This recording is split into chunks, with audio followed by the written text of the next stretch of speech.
Hi friends, నమస్తే. Welcome back to ఇస్మార్ట్పూర్న.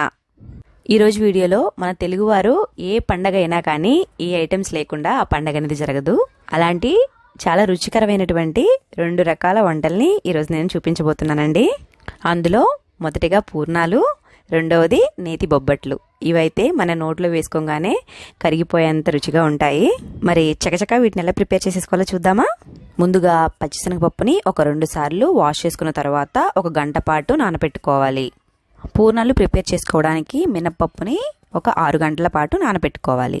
ఇలా మినపప్పుని 6 గంటల పాటు నానబెట్టుకున్న తర్వాత మిక్సీ జార్లోకి ట్రాన్స్ఫర్ చేసుకొని 1 టీ గ్లాస్ వాటర్ పోసుకొని మెత్తగా మిక్సీ పట్టుకోవాలి. తర్వాత ఇందులోకి ఒక 3 టేబుల్ స్పూన్స్ దాకా మైదా పిండి యాడ్ చేసుకోవాలి. చిటికెడు సోడా ఉప్పును కూడా వేసుకోవాలి. కొంచెం సాల్ట్ వేసుకోవాలి. సాల్ట్ చాలా కొంచెం వేసుకోవాలండి, అంతేకాని ఆ పిండి మొత్తానికి సరిపడినట్లు వేసుకోకూడదు. కొంచెం వేసుకుంటే సరిపోతుంది. ఇలా అన్నీ వేసుకున్న తర్వాత పిండిలో ఎటువంటి ఉండలు లేకుండా మైదా పిండి మొత్తం కూడా మినపప్పులో కలిసిపోయేలాగా బాగా బీట్ చేసుకోవాలి. అవసరమైతే కొంచెం వాటర్ పోసుకొని పిండి కన్సిస్టెన్సీ కరెక్ట్గా ఉండేలాగా చూసుకోవాలి. పిండిని వీడియోలో చూపిస్తున్న విధంగా మరీ లూజ్ అయిపోకుండా కరెక్ట్గా కలుపుకోవాలి. తర్వాత నానబెట్టుకున్న మినపప్పుని కుక్కర్లో ఒక 2 విజిల్స్ వచ్చేదాకా ఉడికించుకోవాలి. ఇందులో ఉడికించుకోగా మిగిలిన వాటర్ని వడగట్టేసిన తర్వాత పప్పుని ఒక 10 నిమిషాల పాటు ఆరనివ్వాలి. పప్పు గుత్తితో మెత్తగా మ్యాష్ చేసుకోవాలి. లేదంటే ఒక మిక్సీ జార్లో తీసుకొని అయినా కానీ మనం మెత్తగా పేస్ట్ చేసుకోవచ్చు. ఇప్పుడు ఇందులో మనం 1 కప్పు పచ్చిశనగపప్పు తీసుకుంటే దానికి సమానమైనటువంటి క్వాంటిటీలో బెల్లాన్ని తీసుకోవాలి. అంటే 1 కప్పు పచ్చిశనగపప్పుకి 1 కప్పు బెల్లం. స్వీట్ ఎక్కువ ఇష్టపడేవారు కప్పుకి కప్పున్నర దాకా బెల్లాన్ని యాడ్ చేసుకోవచ్చు. స్టవ్ ఆన్ చేసుకొని ఒక ప్యాన్ పెట్టుకొని దానిలో ఒక 2 టేబుల్ స్పూన్స్ దాకా నెయ్యి వేసుకొని అది హీట్ అయిన తర్వాత ఈ పచ్చిశనగపప్పు బెల్లం మిశ్రమాన్ని దానిలోకి వేసుకోవాలి. ఒకసారి అంతా కూడా మిక్స్ చేసుకోవాలి. ఈ ప్రాసెస్ అంతా కూడా స్టవ్ని లో ఫ్లేమ్లో ఉంచుకొని చేసుకోవాలండి, లేదంటే మాడిపోతుంది. ఇలా అంతా కూడా దగ్గర పడేదాకా తిప్పుకుంటూనే ఉండాలి. తర్వాత దీనిలోకి కొంచెం యాలక్కాయల పొడి వేసుకోవాలి. ఒకసారి అంతా కలుపుకున్న తర్వాత స్టవ్ ఆఫ్ చేసేసుకొని చల్లారిపోనివ్వాలి. కొంచెం గోరువెచ్చగా ఉన్నప్పుడు దీనిలో మళ్ళీ ఒక 2 టేబుల్ స్పూన్స్ దాకా నెయ్యిని యాడ్ చేసుకోవాలి. మనం వేసుకున్న నెయ్యి అంతా కూడా అందులో కలిసిపోయేలాగా ఒకసారి మళ్ళీ బాగా తిప్పుకోవాలి. స్మెల్ మాత్రం సూపర్ ఉంటుందండి. ఇలా కలుపుకున్న తర్వాత చిన్న చిన్న ఉండలుగా దీన్ని డివైడ్ చేసుకోవాలి. పూర్ణాలు మంచి రుచిగా ఉండాలంటే ఈ పచ్చిశనగపప్పు మిశ్రమంలో మనం నెయ్యి అంత యాడ్ చేసుకుంటే టేస్ట్ అనేది అంత బాగుంటుంది. ఇలా ప్రిపేర్ చేసుకున్న తర్వాత వీటిని 1 గంట పాటు ఫ్రిడ్జ్లో ఉంచుకోవాలి. ఇలా వీటిని ఫ్రిడ్జ్లో ఉంచడం వల్ల స్టఫింగ్ అనేది మనం ఆయిల్లో వేసిన తర్వాత బయటికి రాకుండా ఉంటుంది.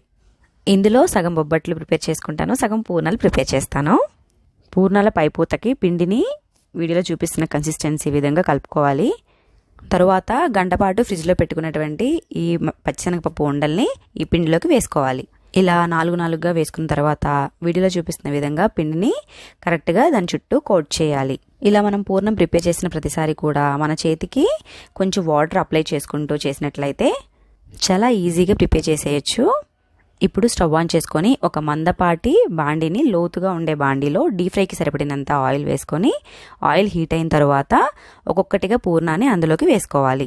ఒక పూర్ణం వేసిన తర్వాత ఒక 30 సెకండ్స్ తర్వాత ఇంకొక పూర్ణం వేసుకున్నట్లయితే ఒకదానికి ఒకటి అతుక్కుపోకుండా ఉంటాయి. ఇలా పూర్ణాలని వేయించుకునేటప్పుడు స్టవ్ని మీడియం ఫ్లేమ్లోకి టర్న్ చేసుకోవాలి.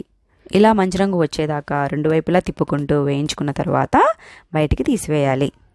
తర్వాత వేసుకునే పూర్ణాలు కూడా ప్రతి పూర్ణం వేసిన తర్వాత 30 సెకండ్స్ తర్వాత ఇంకొక పూర్ణం వేసుకున్నట్లయితే మనకి స్టఫింగ్ అనేది బయటికి రాకుండా ఉంటుంది. ఇప్పుడు నెక్స్ట్ ఐటమ్ నేతి బొబ్బట్లు. దీనికోసం 1 కప్పు మైదా తీసుకున్నాను. తర్వాత దీనిలోకి కొంచెం సాల్ట్ యాడ్ చేసుకోవాలి. ఒకసారి అంతా మిక్స్ చేసుకున్న తర్వాత దీనిలోకి 1 టేబుల్ స్పూన్ నెయ్యిని యాడ్ చేసుకోవాలి. మరొకసారి అంతా కూడా మిక్స్ చేసుకోవాలి. ఇలా మిక్స్ చేసుకున్న తర్వాత 1 కప్పు పాలు తీసుకోవాలి. నేతి బొబ్బట్లు ఎప్పుడు చేసినా కానీ పాలతో మిక్స్ చేసుకుంటే పిండిని చాలా సాఫ్ట్గా వస్తాయి, చాలా టేస్టీగా కూడా ఉంటాయి. నేతి బొబ్బట్లని మొత్తం మైదా పిండితోనే ప్రిపేర్ చేయడం ఇష్టం లేని వారు సగం గోధుమ పిండి కూడా వేసుకోవచ్చు. ఇలా కొంచెం కొంచెంగా పాలు పోసుకుంటూ మొత్తం పాలతోనే పిండిని మొత్తం కలుపుకోవాలి. ఇలా పిండి ముద్దని ఒక 5 నుంచి 10 నిమిషాల పాటు బాగా మిక్స్ చేసుకోవాలి. అప్పుడే మనకి బొబ్బట్లు చాలా సాఫ్ట్గా టేస్టీగా వస్తాయి. తరువాత ఇందులోకి ఒక 3 టేబుల్ స్పూన్స్ దాకా కుకింగ్ ఆయిల్ని వేసుకోవాలి. ఇలా ఆయిల్ని వేసుకున్న తర్వాత మరొక 5 నిమిషాల పాటు పిండిని బాగా కలుపుకోవాలి. పిండిని కలుపుకునేటప్పుడు మరీ లూజ్ అయిపోకుండా అట్లా అని మరీ గట్టిగా ఉండకుండా సాఫ్ట్గా పిండిని కలుపుకోవాలండి. లేకపోతే బొబ్బట్లు గట్టిగా రావడం లేదంటే పర్ఫెక్ట్గా షేప్ అనేది రాకపోవడం జరుగుతుంది. ఈ పిండిని ఒక 2 గంటల పాటు పక్కన పెట్టేసుకొని ఉంచుకోవాలండి. బాగా నాననివ్వాలి. 2 అవర్స్ తర్వాత పిండిని తీసి చూస్తే చాలా సాఫ్ట్గా అయిపోతుందండి పిండి అంతా కూడా. అలాగే కొంచెం ఆయిల్ కూడా పక్కకు వచ్చేసి ఉంటుంది. మనం ఆ ఆయిల్తోనే మనకి ఈ బొబ్బట్లను ప్రిపేర్ చేసేసుకోవచ్చు. పిండిలో ఎక్సెస్ ఆయిల్ ఏదైతే ఉందో అది చేతికి అప్లై చేసుకుంటూ చిన్న చిన్న ముద్దలుగా డివైడ్ చేసుకోవాలి. ముందే మనం పచ్చిశనగపప్పు బెల్లంతో ఉండలు చేసి పెట్టుకున్నాం కదా, ఆ ఉండ కంటే తక్కువ క్వాంటిటీలో మనం ఈ పిండి ముద్దని తీసుకోవాలి. ఇలా చేతులతో కొంచెం స్ప్రెడ్ చేసుకున్న తర్వాత ఈ పచ్చిశనగపప్పు ఉండని మధ్యలో పెట్టుకొని వీడియోలో చూపిస్తున్న విధంగా మొత్తం కూడా ఫోల్డ్ చేసిన తర్వాత ఎక్సెస్గా ఏ పిండి అయితే ఉందో దాన్ని తీసేసేసి ఇలా ప్రిపేర్ చేసేసుకున్న తర్వాత ఒక ప్లేట్ పై ఒక కవర్ తీసుకొని కొంచెం ఆయిల్ అప్లై చేసి నెమ్మదిగా మునివేళ్లతో వీడియోలో చూపిస్తున్న విధంగా అంతా కూడా స్ప్రెడ్ చేసుకోవాలి. లోపల ఉన్నటువంటి ఆ పచ్చిశనగపప్పు ముద్ద ఈ పిండితో పాటుగా చక్కగా అంతా కూడా స్ప్రెడ్ అయిపోయేలాగా మునివేళ్లతో ఒత్తుకోవాలండి. అలాగే చివర్లు చాలా పల్చగా చేసుకోవాలి. మనకి లోపల పెట్టుకున్న స్టఫింగ్ బయటకు వచ్చేసినట్లు ఉంటుంది, కానీ ఈ మైదా పిండి పైన లేయర్ లాగా ఉండి చాలా స్వీట్ అనేది పర్ఫెక్ట్గా ఉంటుంది. ఈ నేతి బొబ్బట్లు కూడా రుచి మనకి చాలా బాగుండాలి అంటే తప్పకుండా కొంచెం నెయ్యి అనేది ఎక్కువగానే యూజ్ చేయాలి. వీడియోలో చూపిస్తున్న విధంగా మిగిలిన బొబ్బట్లను కూడా మనం ప్రిపేర్ చేసేసుకొని ఒక కవర్ పెట్టి కవర్లో ఒకదానికి ఒకటి అంటకుండా కొంచెం ఆ కవర్ మీద ఆయిల్ అప్లై చేసేసుకొని వీటన్నిటిని కూడా ప్రిపేర్ చేసుకున్నటువంటి నేతి బొబ్బట్లన్నిటిని కూడా వరుసగా పేర్చుకొని ఉంచుకోవాలి. ఒకదానికి ఒకటి అతుక్కుపోయే ఛాన్స్ ఉంటుంది కాబట్టి దానికి డివైడ్గా చేసుకున్న తర్వాత కవర్ మీద అమర్చుకొని ఉంచుకోవాలి. నేతి బొబ్బట్టు టేస్ట్ బాగుండాలి అంటే మరీ మందంగా ఒత్తుకోకూడదు, అలా అని చెప్పి మరీ పల్చగా కూడా ఉండకూడదు. కరెక్ట్గా మనకి పర్ఫెక్ట్గా ఉంటేనే మనకి 2 వైపులా కూడా కాల్చుకున్నప్పుడు లోపల కూడా బాగా కాలి మనకి టేస్ట్ అనేది బాగుంటుంది.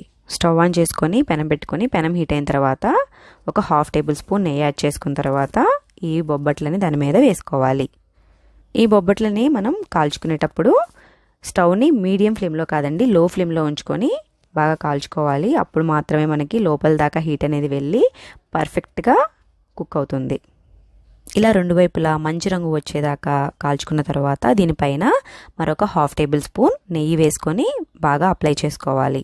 ఇలా గనక నేతి బొబ్బట్లు ప్రిపేర్ చేసినట్లయితే ఆ పాలతో మిక్స్ చేసుకోవడం వల్ల నెయ్యి ఫ్లేవర్ వల్ల మనం తినేటప్పుడు చాలా అంటే చాలా రుచికరంగా ఉంటాయి. ఈ విధంగా తప్పకుండా మీరు బొబ్బట్లని అలాగే పూర్ణాలని మీ ఇంట్లో ట్రై చేయండి. ఈ వీడియో కనుక మీకు నచ్చినట్లయితే లైక్ చేయండి, షేర్ చేయండి, కామెంట్ చేయండి. మరిన్ని వీడియోస్ కోసం నా ఛానల్ సబ్స్క్రైబ్ చేసుకొని పక్కనటువంటి బెల్ సింబల్ని క్లిక్ చేసి ఆల్ అనే ఆప్షన్ని సెలెక్ట్ చేసుకోండి.